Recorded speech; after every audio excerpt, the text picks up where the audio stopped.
اس کے ذہن کو بالکل بیکار کر دیتے ہیں۔ اگر لڑکی ناز و نخرے والی ان کو دکھائی دے جائے، چنچل نظر آ جائے، تیز ہو، نخرے والی ہو، تو اس کی جوتی، کپڑے، اس طرح کی چیزوں کی تعریف کرنا شروع کر دیتے ہیں، پل باندھ دیتے ہیں، ٹھیک، کلر میچ کی تعریف کر کے اس کو قریب کرنے کی کوشش کرتے ہیں۔ جو لڑکی دکھنے میں عام سی شکل کی محسوس ہوتی ہو، سیدھی سادی بھولی بھالی، بیچاری اس کو کہتے ہیں کہ تمہارے چہرے پہ تو بڑی سادگی کا نور نظر آتا ہے۔ جو لڑکی عمر میں بڑی ہو جائے، عمر دراز ہو جائے، تھوڑی سی عمر زیادہ ہو جائے، 30-35 سال کی عمر ہو جائے، اس لڑکی کو کہتے ہیں کہ تمہارے چہرے پہ بڑی معصومیت ہے، سب جھوٹ پہ جھوٹ، جھوٹ پہ جھوٹ ہے، بس قریب آ جائے کسی بھی طریقے سے۔ لیکن کیا ہوتا ہے کہ سب یہ وبال کی بات ہے۔ بیوقوف لڑکیاں سمجھتی نہیں ہماری مائیں بہنیں، وہ سوچتی ہے دنیا میں دیکھو سب مجھے برا کہتے ہیں، میری امی برا کہتی ہے، میرے ابو برا کہتے ہیں، لیکن مجھے آج پوری زندگی میں کوئی آدمی ملا ہے تو یہ بندہ ملا ہے جو میری تعریف کر رہا ہے، بس اسی کا قبضے مارنا شروع کر دیتے ہیں بے وقوف۔ جو لڑکی بے وقوف نظر آئے، ہوتا نا بے وقوف، ہینڈ فری، گھر والے کہہ رہے جناب نمک لیا، وہ کچھ اور لا رہی ہے اٹھا کے، اس کا دماغ ہی حاضر و ناظر نہیں رہتا۔ تو ایسی لڑکی کو بدماش لڑکے جب پھنسانے کی کوشش کرتے ہیں تو کیا کہتے ہیں اسے؟ تم تو بڑی عقل مند ہو، بڑی خوبصورت ہو، بڑی تعریف کرتے ہیں۔ اور جو لڑکی موٹی نظر آ جائے اسے کہتے ہیں کہ آپ کی صحت مندی کا راز کیا ہے، ذرا ہمیں بھی تو بتاؤ کہ آپ ہیلتھ کو صحیح رکھنے کے لیے کون سے وٹامن استعمال کرتی ہیں۔ اگر کچھ اور سمجھ میں نہیں آتا تو کہتے ہیں کہ میرے دل میں آپ کا بڑا احترام ہے، آپ کی شرافت مجھے اچھی لگتی ہے، غرض کوئی نہ کوئی ایسی بات کرتے ہیں جو اس لڑکی کی دکھتی رگ پر ہاتھ رکھ جائے، ہاتھ رکھ دیتے ہیں کہ وہ لڑکی محسوس کرے کہ مجھے بھی کوئی چاہنے والا مل گیا ہے۔ ساتھ ہی یہ بھی یقین دہانی کروا دیتے ہیں کہ میں عام لڑکوں میں سے نہیں ہوں، میں تو عام لڑکوں کی طرح نہیں ہوں، میں تو کسی سے بات ہی نہیں کرتا، پتہ نہیں میں آپ سے کیوں باتیں کر لیتا ہوں، آپ کا میرے دل میں بڑا مقام ہے۔ سمجھ رہے ہیں بھائی؟ جب لڑکی کی جب لڑکی بات چیت کرنے لگ جاتی ہے تو پھر آہستہ آہستہ اسے شیشے میں اتارتے ہیں، اپنی باتوں میں پھنسانا شروع کر دیتے ہیں۔ کبھی اس کی تاریخ پیدائش لکھ کر رکھتے ہیں اور یاد کرتے ہیں کب آئے گا جنم دن۔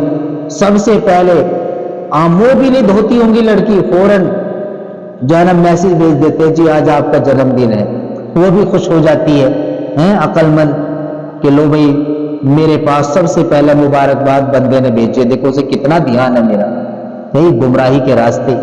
اللہ اکبر، اللہ معاف فرمائے اور اللہ حفاظت فرمائے۔ خط کے ذریعے رابطہ ہو تو ایسے ایسے اشعار لکھتے ہیں کہ پڑھنے والا دل تھام لے۔ کبھی کہتے ہیں کہ آپ مجھے کھانا کھاتے وقت یاد آتی ہیں، مجھے سوتے وقت یاد آتی ہیں، آپ مجھے نماز پڑھتے وقت یاد آتی ہیں۔ اگر لڑکی میں شرافت نظر آئے تو کہتے ہیں کہ آپ نے مجھے سیدھے راستے پر ڈال دیا ہے، میں تو گندگی کی دلدل میں پھنسا جا رہا تھا، آپ کی بڑی مہربانی ہے کہ آپ نے مجھے کیا کر دیا، سیدھے راستے پر لگا دیا۔ آپ کے لگانے سے کیا ہوتا ہے؟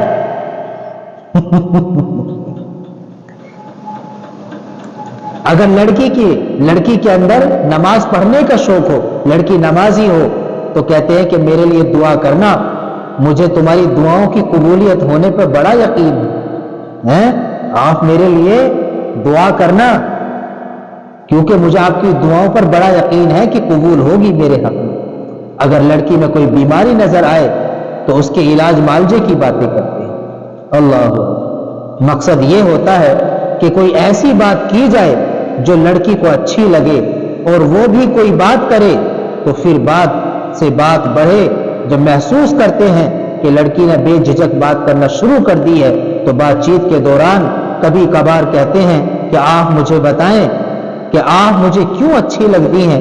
جب دیکھتے ہیں کہ اس نے مسکرانا شروع کر دیا ہے، مسکراتے دیکھتے ہیں تو پھر کہتے ہیں کہ آپ مجھے یاد نہ آیا کریں، میری نیت بڑی صاف ہے۔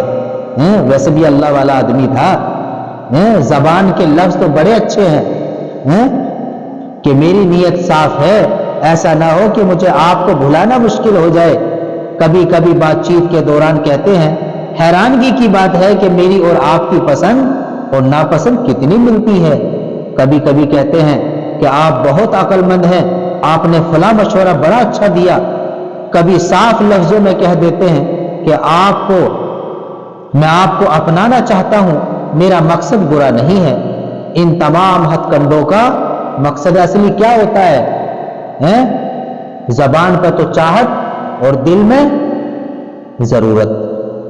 دل میں سوچتے ہیں کہ ضرورت پوری ہو جائے اور دفع ہو جائے۔ اس طریقے سے کیا ہوتا ہے کہ ہماری تمام ماؤں بہنوں کو، بچیوں کو لوگ ان کی بے پردگی کی بنیاد پر، ان کی کم علمی کے اعتبار سے انہیں پھنسانا شروع کر دیتے ہیں، زنا کے قریب لے کر کے آ جاتے ہیں۔